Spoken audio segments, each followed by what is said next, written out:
much. Hey guys, this is second segment on Sustainable 1000. We're talking to Futureproof here in New Orleans, or New Orleans as they say. New Orleans? How do they say that? Oh, there's 50 ways. New Orleans.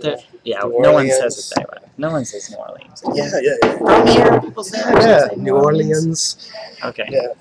Well, awesome. Joe, tell me, Futureproof's one of those great consulting firms that I love to talk with because you really are addressing a bunch of different things from a lot of different angles. Anytime you talk about systems process or systems improvement or any of those systems thinking, Sure. It's all going to start relating to each other. In your mind, how does systems thinking need to change in order to become more friendly to people working in sustainability? How does systems thinking need to change? Yeah. Systems thinking to adapt so that it actually helps us become more sustainable. Or does it do it already? I would argue that, and slowly this is happening, but that design professionals and governance needs to greater adapt to systems thinking, or at least to integrative process. The idea of that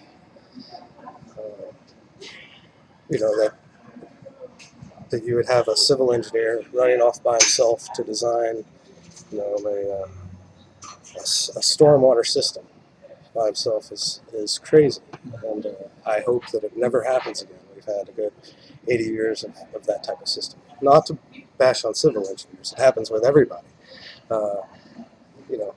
When we don't have teams designing together, we end up with mistakes. And we're finding that now. I mean, we're part of the integrated sustainable stormwater strategy for the greater New Orleans and 3 parish region here.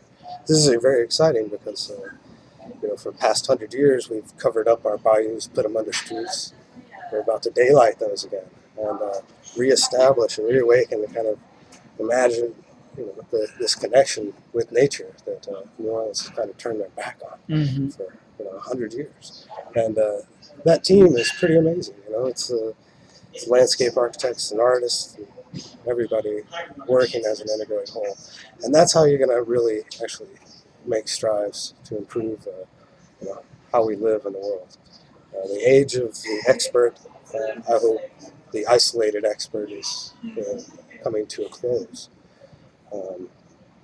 We can't design in a vacuum anymore. I think that's true. Yeah. Isolated experts, they are the dinosaur. They are the dinosaur. Yeah. It's a fossil fuel and it's a non-renewable. Absolutely. I'm going to take 1 or 2 tweet and Facebook questions. Otherwise, all my Facebook and tweet friends will go away because they love to get these kinds of questions in. So don't worry, they're usually really fun questions. Well, it's good to see everybody. I hope you all come down. And, I know. Well, if you do, look okay. me up, I remember the question. I remember the question on Facebook from Teresa, because I remember Teresa. She's always asking great questions, and this one was hilarious. She says, "How's Fat Tuesday going to become more sustainable?" There's a lot of people working on that right now. There's a really good group that ARC, they recycle Mardi Gras beads. Which is pretty phenomenal, and they're doing quite a bit of that business. And just recently, some of the crews have started, actually, believe it or not, using recycled material in some of their throws. It's usually plastic this and plastic that. Right. And there's a group recently that started using kind of sugar beads, and so there's a lot of thought that's gone into it. We've thought it would be really fun to like sticky if it's hot. Yeah, no. Oh my God! People toss them up into trees. So, awesome. That's a great place to innovate. I think last year were some of the first biodiesel tractors ever. So that was pretty cool. But anybody out there that wants to spend some time thinking about how to make Mardi Gras more sustainable, I think it's wide open. I mean, celebrations in general. Timothy is one of my watchers that looks after what we do all the time, and Yeah. is really he's actually on my expert panel. But he had a very straightforward question, which was, how about the areas that were affected by Katrina? Have they all been cleaned up now? Oh no, no. There's still a great deal of New Orleans that's completely empty. There's still, I think, I don't recall the percentage, but driving through my neighborhood in Gentilly, man, it must be half the houses that are still boarded up. And it's 6 years now after the storm. I mean, it really does speak to the resilience of the community and the people that they've done this, kind of come back as much as we have, and we've made some real innovations in how we've built and our answers, hopefully, our hopeful answers to climate and sustainability. But we're far from having neighborhoods restored. But it's happening. Every once in a while, you drive down the road and you realize, wow, it's not all completely empty. Sure. But it's going to take time, and I hope that I hope sometimes when you take time, you can learn lessons as you're going through it. You don't have to regret so much. Sure. But are those areas, just to ask a basic question too, are those areas safe now if someone were to build in those spaces and another hurricane came along? Safe is a relative term, probably This, anywhere in the world, right? And I think yes. there's a responsibility when, even within protected levees, reinforced levees, there's potentially even greater responsibility to take it upon yourself to build in a resilient manner. And I think that nowhere is there really greater need to think about building a passive house, a passive survivable house, something that will withstand flood, may have store energy, serve as a way for emergency responders to not be hindered by the actual structure, and maybe supply some sort of help. So that those types of things need to happen, and they are. I think most people that are rebuilding with those ideas firmly in grasp. So if you do it right, I believe you can build anywhere, and you can have a positive impact on the environment when you do so. Definitely. If you do it right. Yeah, sure. But it's a big if. It's right. It is a big if. But the good news is, like you're saying, and like we've demonstrated a little bit today, there are a lot of things going on that are really addressing this issue. Yeah, and it's a big deal. Deep South has been slow to catch on, but I think New Orleans, it's a big canary in the coal mine for the rest of the world. I mean, we're the climate change babies, right? And in a big way, we're getting the floods inundated, we're getting the oil, we're getting all kinds of stuff. That was the other question that, of course, we'll have. Yeah, what about the oil spill from last year? Is it still around? Yeah, it's around. And we don't know what's really going to happen with it. Our fishery is going to disappear in 2 or 3 years. It took Alaska a few years for it to really see the effects. It's a big gulf, and we have a lot of microbic activity out there. But yeah, it's all over the place. It's a big mess, and this is one of the greatest wildernesses in the world.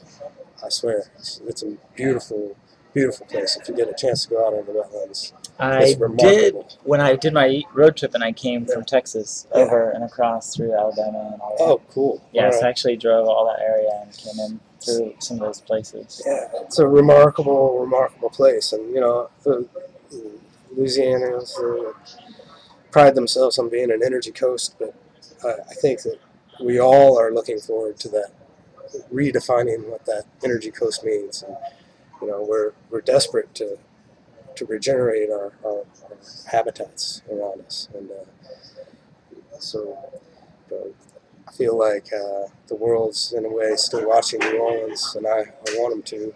I want us to be able to live up to those challenges. Sure. But it takes some sustained commitment on the politicians and the political body. So. Good deal. Great information. My last question, because I'm a trainer, and I always ask this question of everyone. What role do you think training has in sustainability? as a specialist? Different people have different roles, you know, coming into your teams, and Yeah. what role does training play? My gosh, you know, I think we call ourselves systems integrators and facilitators, team facilitators, interdisciplinary design groups. But I think that half of what we do is just education, really. And that's when we're brought onto teams, design teams. They're looking to what points they can get at, where their money can come from, how they can fulfill contracts. And I think most of our job comes in just convincing that, you know, decisions can be made and you know, gains can be made in very cost-effective or cost-neutral environments. Just need to be, you know, willing to seize those opportunities. And so I think a great deal of coaching and is part of our every single time. And you know, we actually provide a lot of classes and for LEED. We do them for the AIA, and you know, it's amazing, because I think that's where people realize what they've been missing, and where they could potentially take hold of an idea. Do me a favor, because we got to wrap it up. Sure. I have to jump to another meeting soon. I know I've used up a lot of your time today, and I appreciate you giving it to me That's fun. to be here with the audience that we have. You sign us off. Tell them a little bit about Futureproof and why they should come and check out what you're doing. Right. Well, you know, we've really since 2005. It's been an interesting roller coaster, and we've learned, I think, what it means to be resilient to disaster, and we've learned what it means to kind of transform a marketplace. We've begun wholeheartedly to advise large-scale projects on what we would call sustainability master planning and whole systems integration, and we have a lot of really cool projects coming through. I hope to goodness, you know, that they are successful as they promise to be, and they continue to have those successes. We're opening offices now in DC and San Francisco. So come visit us, come down to New Orleans, look us up if you want, and as we launch our True Sustainability Forum, you guys come and visit us, and we'll have to talk to you again, hopefully. Definitely, I can't wait. All right. I'll call you guys in on a radio show. We do those too. Very cool. I'm Shane Snipes, and you're listening to Sustainable 1000 and watching us too. Thanks so much for continuing to download us, watch us live, tweet us, find us on Facebook, all those things. And be sure you check out Futureproof. They are a great organization that you must discover right away. Have a great day, and don't forget, it's almost Friday. Almost Friday. See you soon.